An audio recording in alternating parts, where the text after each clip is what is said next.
It's now that I know. Yeah, if it just been like, yeah, we should just talk about it. Hey, YouTube, thanks for joining us today. Today we're down in Showcase Comics in Lethbridge talking to the store manager, Dylan. How you doing? Wow, I'm on. I've done lots of television, never done YouTube. You're on the YouTube now. You could check it off your CV. Anyways, I was in the store the other day. We were talking about Disney having acquired Fox and what that might mean for the Infinity Wars. And in the back of my brain, I have this question because, old man Logan hung up his spurs.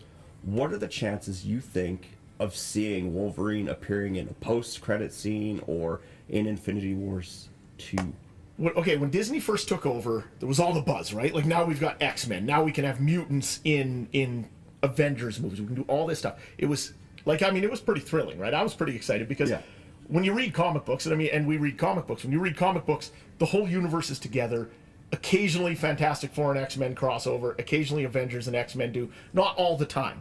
Yeah. So when I look at the movies, I look at them like comic books. I don't necessarily want this stuff all the time, but I mean, we're months after the merger, and you start to hear the buzz like, wouldn't it be great if they put Wolverine in? Then, a few months ago, Marvel comes out with a comic book called Legacy.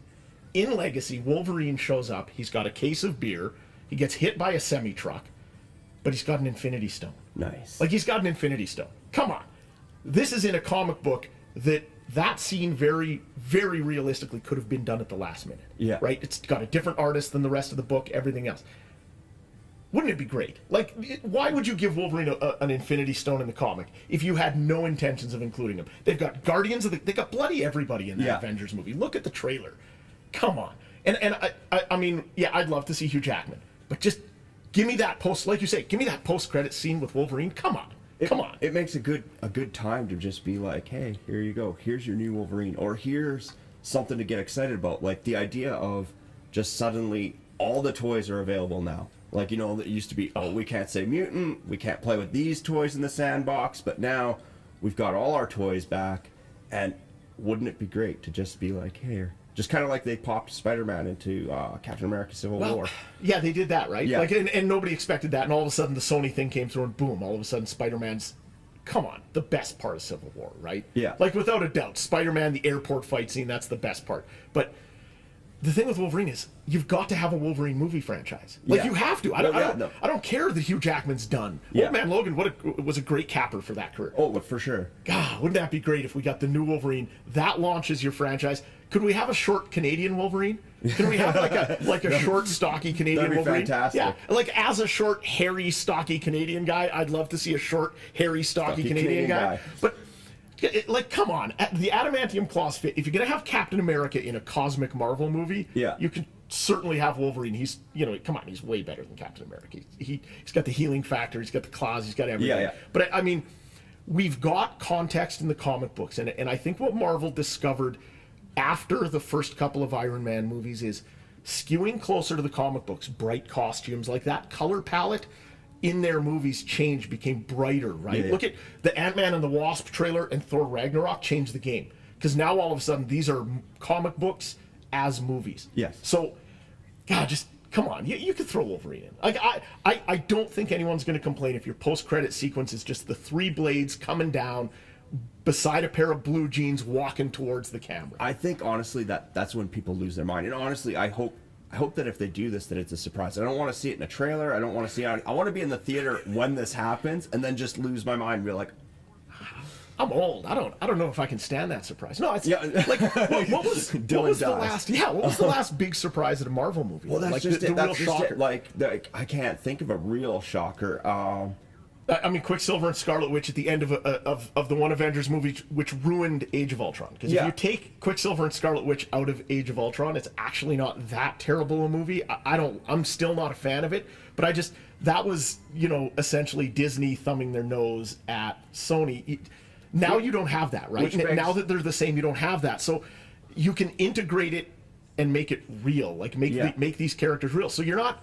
You don't have to hint at Wolverine or hint at X-Men or hint at mutants. You can go full on mutants. And let's face it, you have to have a mutant presence if that cosmic war comes to Earth, which is what it's supposed to do. We saw the trailer, everyone charging out of the forest in Wakanda, right? Yeah. So the cosmic battle is on Earth. If you're going to say we also have the X-Men, you've got to bring that back. You've got to bring the X-Men into that somehow. And then the question is, do you think that they like, in your opinion? Do you want to see them recast all the Fox characters, or do you think they just roll with McAvoy and Fassbender? I sure like James McAvoy, and Michael Fassbender's like the best Magneto ever, but I think you gotta recast, don't you? Just because you've got an X-Men franchise that's successful. Yeah. They're doing the Phoenix movie, right, with Sophie Turner from Game of Thrones. I just think that recast them, like keep the movie universes separate, but integrate the characters, right? Yeah. Like, because. And my justification for that will be Chris Evans. You can't have Chris Evans play two parts, so just do that. Just do that. I didn't even think about that. Yeah, yeah. Or, do the complete opposite and just have Chris Evans play both parts. Because I think my wife is far more likely to go to these movies if Chris Evans is just shirtless in all of them. that's what draws her to the theater, right? I mean, come on, it's true though, right? Like I mean, if you merge the movie universes, you end up with some incongruencies. Like the X-Men all wear. They still don't wear real costumes. Yeah, no, right? they don't. All the Avengers wear costumes. So you can't kind of merge the looks of the two of them. And with that planned, like, Sophie Turner Phoenix movie, let them be their own movies, but you can still give us X-Men and Avengers, right? Yeah. And I'd love to see who the new Wolverine's going to be. And so, like, then kind of like a side thought, what do you think this means for Ryan Reynolds' Deadpool, now that Disney's at the helm of things? Do you think that they go and, like, they pull back to a PG, or do you think they embrace the R?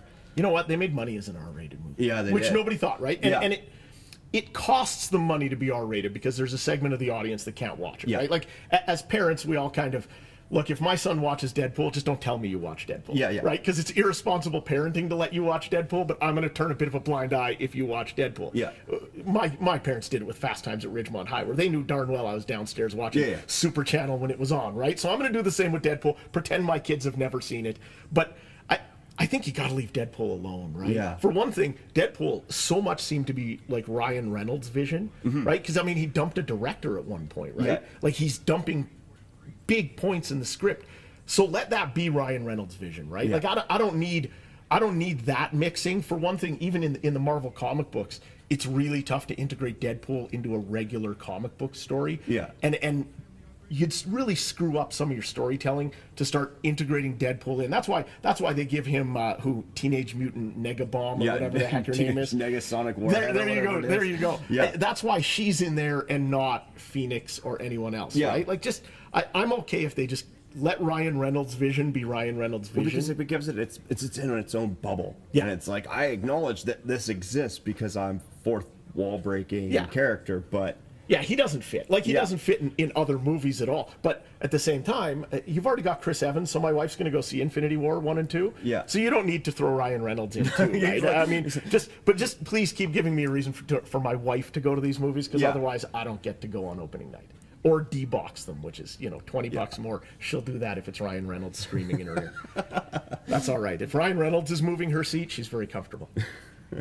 All right, well then, I think that's a pretty nice point to close her up. Thanks for joining us. Did you want to say anything about the...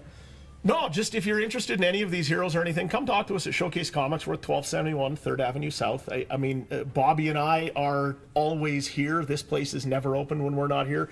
Come and see us, and even if you just want to hash it out or take issue with the fact that I didn't think Age of Ultron was a good movie, those are the kinds of arguments we have. Like, this discussion is something that happens every frickin' day here. Pretty well every time I come in here, it'll be to have a conversation. So that's what gave me the idea to even be like, hey, let's... just not Justice League or the DC Universe movies. Those we try to avoid.